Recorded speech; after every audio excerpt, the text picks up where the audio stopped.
I have been affected by drunk driving because my son, my only child, was killed by a drunk driver back in over Christmas of 2006. He was, the crash was on December 21st, 2006, and he was in a coma on life support for a week when he died on December 29th, 2006. So that is a huge impact for me. My son is Matthew Beard. Matthew was a senior at Florida State University. He was a double major. He was my world. He was a double major. He was a marine biology major. He was getting ready to be a marine biology major. I raised Matthew by myself. It was always just me and Matt. He had come home for Christmas break, and he was excited to be home because it was a tough semester.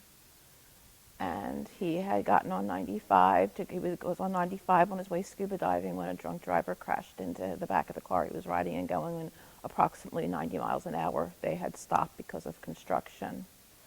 The worst thing in the world is to watch your child die, and I spent a week watching my child die because of a drunk driver.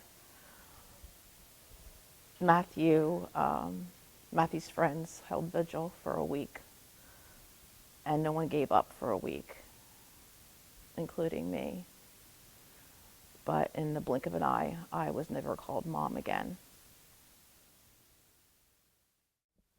I worked with the MADD victim advocate from the very beginning. When I was at the hospital, I don't know why, but from the very beginning, one of the first things, and I'm not sure why, because my child's dying, and one of the first things I thought to do was to call Mothers Against Drunk Driving at the hospital.